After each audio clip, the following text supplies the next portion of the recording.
I've always believed that the things we swear to protect say a lot about who we are. Maybe it's because I grew up hearing my grandfather talk about loyalty like it was some sort of sacred flame, beautiful to look at, but able to burn your hand if you held on too tightly. And sometimes when I stumble upon stories like this one, I can't help but wonder how many lives are quietly shaped or destroyed by the weight of a promise. This story isn't mine, but it lingers with me. I swear every time I remember it, there's this strange feeling running down my spine, like I'm being reminded that loyalty can be the purest form of love or the darkest form of prison. It begins with a young man named Elias Moreau. Back then he was 28, the kind of age when the world still feels like it's waiting for you, yet demanding something of you. He had that look people have when they've seen too much but never say a word about it, calm, steady, almost unreadable. But he wasn't born that way. Elias had been raised in a quiet coastal town, the kind where the neighbors know your full name and the shape of your childhood fears. He was always the type to look out for others even when no one asked him to. The kind of kid who stood between bullies and the weaker kids, the kind who walked his mother home every night when she worked late shifts at the Port Cafe. When he turned 20, he swore allegiance to an organization that had been in his family's orbit for generations. Not the military, not the police, something more discreet, more traditional, almost ancestral. A private order known only within certain circles, one that protected people, families, and sometimes entire communities from threats that never made the news. Elias's grandfather had served. His father too. And although no one ever forced him, the weight of legacy hung around his neck like a quiet collar. When the time came, he took the oath with pride, standing in the candlelit hall that had witnessed decades of whispered promises. What no one knew then, no one except Elias, was that he carried a secret so deeply embedded in his soul that even speaking it aloud felt like breaking something sacred inside him. A secret that didn't just contradict his oath, it threatened to destroy everything he thought he was protecting. But that part comes later. For now, what mattered was that Elias was known for his discipline, his steadiness, and his instinctive ability to read danger before it took shape. That's why, when the council assigned him to one of the most delicate missions the order had handled in years, no one questioned it. There had been whispers, growing tension between rival families, and a single name kept reappearing in coded messages intercepted across regions: Soren Delacroix. A man whose past was a graveyard of secrets, whose influence extended far beyond the businesses he openly managed. Elias's mission was simple in writing but complex in reality. Observe Soren, evaluate the potential threat, and keep the peace from the shadows. Straightforward. But nothing about Soren Delacroix ever stayed straightforward. The first time Elias saw him in person was at a charity auction, the kind of event where expensive suits hide dangerous secrets. Soren stood tall, charming, with eyes that seemed to calculate the room in a single sweep. Elias kept his distance, pretending to admire an antique compass displayed behind velvet ropes. But his attention stayed fixed on Soren, who seemed too composed, too controlled, too aware of the invisible tension that followed him. At one point, Soren's eyes flicked toward Elias, holding his gaze for a beat too long. Elias felt something shift, an unexpected chill, the kind that runs beneath your ribs and makes you hold your breath. For a moment he wondered if Soren already knew he was being watched. But then the man simply turned away, offering a smooth smile to an investor who looked like he'd never missed a meal. For weeks afterward, Elias followed Soren's movements. It wasn't like stalking a criminal. Soren blended into society with the ease of someone who had learned to shed identities like old coats. He donated money, hosted events, met with entrepreneurs, visited his aging mother every Sunday, and always moved with an aura of quiet calculation. But beneath the surface, Elias picked up on something off. Something subtle. People switched moods around Soren too quickly. One moment respectful, the next anxious. Meetings that should have lasted an hour ended in 10 minutes. Conversations were coded, gestures rehearsed. Everyone around him acted like they were waiting for an invisible storm. One night, Elias followed Soren to an abandoned manor outside town, a place that seemed torn from another century. The windows were dark, the iron gates rusted, and the air carried the heavy silence of forgotten places. Elias stood hidden behind a row of trees, waiting, watching. Soren didn't enter immediately. He took a deep breath, straightened his coat, and pressed a hand against the old stone wall, as if grounding himself before facing something inside. When he finally stepped through the entrance, Elias moved closer, keeping his footsteps silent on the damp ground. Through a cracked window, he caught glimpses of Soren pacing inside the large hall. At first, Elias thought he was alone, until a shadow moved on the upper floor. A woman. Her posture was tense, her eyes reflecting anger or fear. It was hard to tell from the distance. Elias felt the hair on his arms stand. Instinct screamed that something was wrong. The woman descended the staircase slowly, her fingers sliding along the railing like she was steadying herself. When she reached the bottom step, Soren turned to her, his expression shifting into something Elias couldn't quite read. They spoke in whispers at first, then louder. And then, with startling force, the woman slapped Soren across the face. Elias tightened his jaw. This was no ordinary meeting. But what truly unsettled him was what happened next. Instead of retaliating or defending himself, Soren lowered his head, shoulders trembling slightly, as if carrying a weight far heavier than the sting of her hand. The woman's voice broke through the walls, muffled but sharp. Elias could only make out fragments, but they were enough. Words like betrayal, truth, and before it destroys you. Soren's replies were quieter, almost pleading. And then, without warning, the woman collapsed into his arms, sobbing. Elias leaned back, confused. This wasn't the behavior of a man planning violence. This was something far more personal, something human. He stayed there for hours, waiting until Soren finally emerged from the manor alone. His face was pale, his eyes dimmer than Elias had ever seen. When Soren reached his car, he paused, gripping the door handle tightly, as though wrestling with some invisible force inside his mind. Then he whispered something, too soft to hear, and drove away. For the first time since the mission began, Elias felt something he hadn't expected. Sympathy. But he buried it quickly. Sympathy clouded judgment. And judgment was what kept him alive. Still, the memory of that scene stayed with him, replaying in unwanted flashes over the next few days. The way Soren had trembled. The way the woman seemed to carry her own grief. The way Soren left that manor like he had lost a part of himself. Elias knew he needed to identify the woman. But every attempt led nowhere. No records. No sightings. No connections. It was as if she had been wiped from existence. And that, more than anything, made the situation dangerous. One evening, while reviewing reports at his small apartment, Elias felt a prickling sensation at the back of his neck. Someone was watching him. He stood slowly, muscles tense, and scanned the room. Nothing. But the sensation didn't fade. Then a soft knock echoed through the door. Elias's pulse quickened. He approached, silent and ready. When he opened the door, Soren Delacroix stood there. No guards. No car. No formal attire. Just Soren, drenched from the rain, breathing hard, eyes hollow. "We need to talk," he said. Elias knew this could be a trap. Still, he stepped aside, allowing Soren inside. The man walked to the center of the room and stopped, dripping rainwater onto the wooden floor. Elias watched carefully, ready for anything. "I know who you are," Soren said. "And I know who sent you." Elias didn't answer. Soren continued. "If you were sent to judge whether I'm a threat, then you're already late." The way he said it didn't sound like a threat. Sounded like a confession. Elias crossed his arms. "What do you want?" Soren ran a hand through his soaked hair, trembling slightly.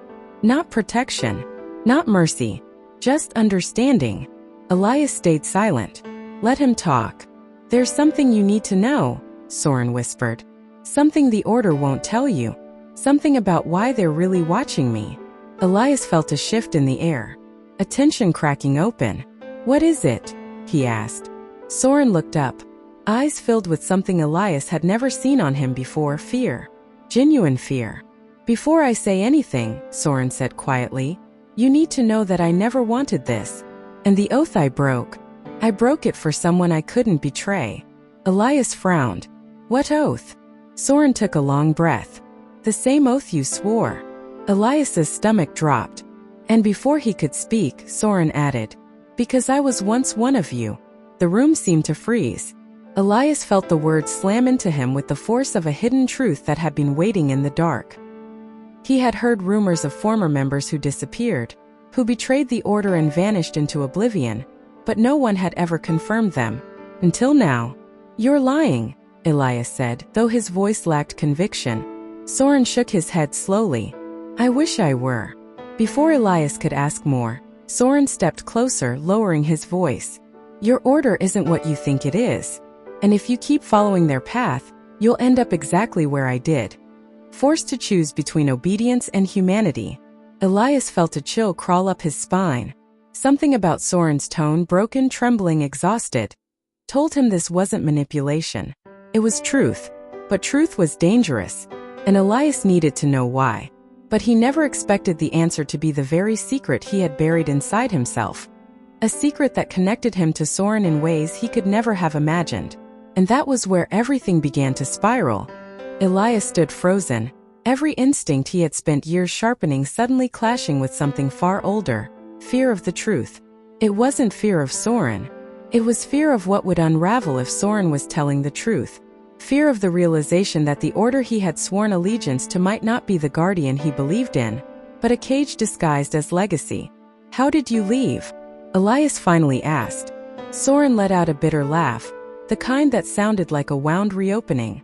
No one leaves, Elias. You know that. Not willingly. I was declared dead. A convenient solution. Elias's breath hitched. Declared dead by the very order meant to protect people. That alone felt like a fracture in everything he had believed. Why? Elias pressed. Soren stepped toward the window, staring at the rain streaking down the glass. Because I found out what they were hiding. And because I refused to give them what they wanted. Elias felt the world tilting. What did they want? Soren turned, his expression cracking at the edges. My sister. The word hit the air like a blade. Sister. Soren nodded slowly. The woman you saw at the manor. Her name is Lyra. Elias felt the pieces shifting. Why would the Order want her? Because, Soren whispered, she's the key to the very thing they pretend to protect humanity from. Elias stepped back slightly. You're not making sense. I know, Soren replied. And I wish I could explain everything to you in one simple sentence. But the truth is tangled, dangerous. And once you hear it, you can never unhear it. Elias's jaw clenched. Say it. Soren inhaled shakily. The Order is preparing for something. Something that involves bloodlines, old ties, and abilities. Elias blinked. Abilities. Soren raised a hand. Not supernatural. Not magical. Just human abilities pushed to extremes, perception, memory, intuition, resilience. Traits passed down through certain families. Traits that make people like Lyra valuable to them. Elias swallowed hard. This matched fragments of things he had overheard as a child, rumors of chosen lines, of those who see beneath the veil. He had always dismissed those as myths, stories meant to elevate the Order's importance. But now they felt disturbingly real. What does Lyra have? Elias asked. Soren lowered his eyes. She remembers everything. Every face. Every detail. Every conversation.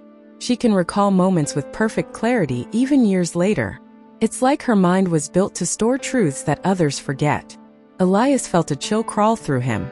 A perfect memory wasn't just a gift. It was a threat, depending on who wanted to use it. And the Order wants her because of that? Elias asked. Soren nodded. They want to use her. Control her. They claim it's for the good of humanity. But I've seen what they do to people they can't control. Elias exhaled slowly. So you ran. I ran, Soren confirmed. And I took her with me. Because she's the only family I have left. And because she trusted me to protect her. He paused. But I failed. They found us. They always find us. Elias felt the tension knotting his chest. Why tell me all this? Because, Soren said softly, you're like I was. Loyal. Strong. Blind to the darker layers of the Order. And because you're not just following me, you're following the path they want you on. A path that ends with you choosing between your oath and someone you can't betray. Elias felt his heartbeat stutter. Someone he can't betray. The word struck too close to home. And Soren saw it. You're hiding something too, Soren whispered. Aren't you? Elias didn't move, didn't breathe, didn't speak. 'Cause Soren was right. Elias had a secret. One buried so deeply inside him that even he avoided touching it.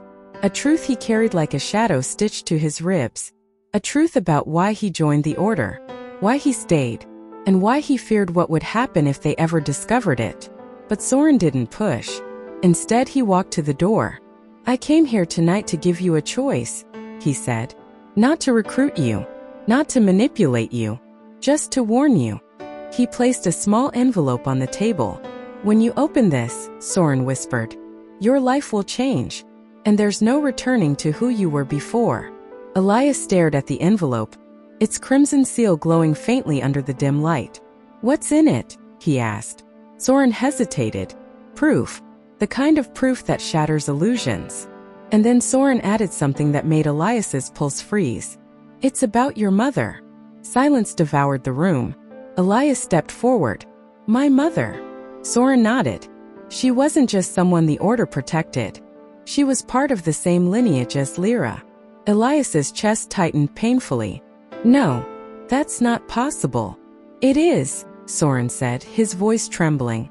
"She had the same memory trait, the same instinct, the same ability to sense danger before it arrived." Elias felt his world collapse inward. His mother had always known things before they happened, small things at first, then bigger ones. She always brushed it off as intuition. He had believed her. But what if it was something else? What happened to her? Elias whispered. Soren's eyes softened. She tried to hide those abilities, because she knew what the Order would do if they found out. Elias shut his eyes, because deep down, he had always suspected the truth. She didn't die of illness. She didn't fade quietly. She disappeared. And the Order gave him a sealed explanation he had never been allowed to question. Soren placed a gentle hand on Elias's shoulder. "I'm sorry." Elias opened his eyes, blinking rapidly, anger swelling in waves. "You think I'll betray the Order?" Elias said, his voice shaking.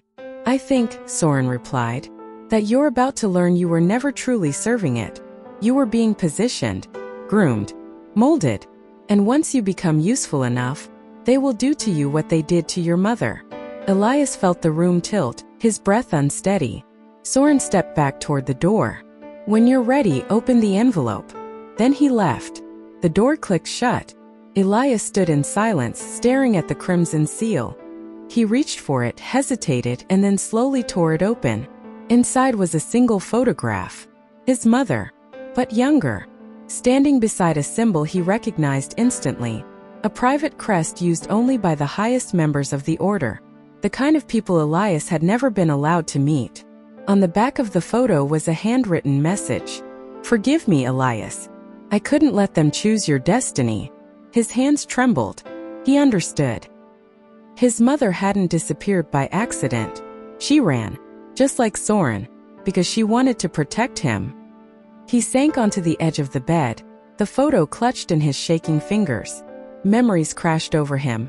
His mother warning him to be careful, urging him to think for himself, telling him that some promises are traps disguised as honor. He hadn't understood then, but he did now. Hours passed. When morning light bled into the room, Elias finally stood. Not with clarity, not with peace, but with purpose. He needed to find Soren again. Not because the Order instructed him, but because he needed answers, truth, and maybe revenge. He left the apartment and headed toward the abandoned manor. When he arrived, the front doors were open. Inside, Lyra sat on the staircase, her posture fragile but dignified. "You came," she said quietly. Elias swallowed. "Where's Soren?" "They took him." Elias stiffened. "The Order." Lyra nodded, tears filling her eyes.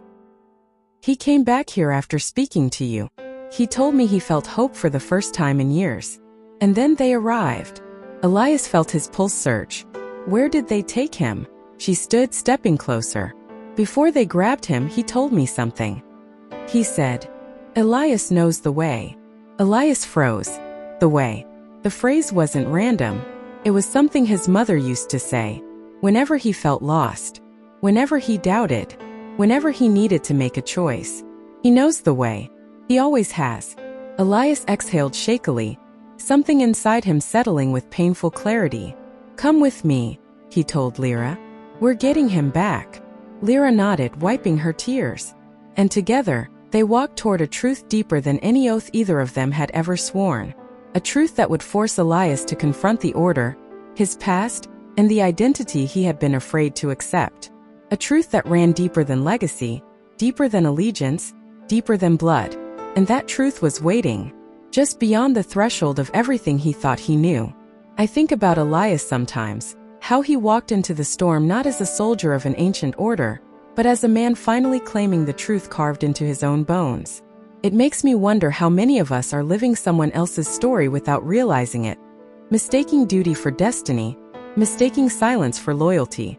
Stories like his stay with me because they remind me that the deepest secrets aren't always meant to shame us. Sometimes they're meant to free us. And if you stayed with me until the end, I hope you felt the weight of that truth too. If you want more stories like this raw, tangled human, stay close. I've got another one that digs even deeper.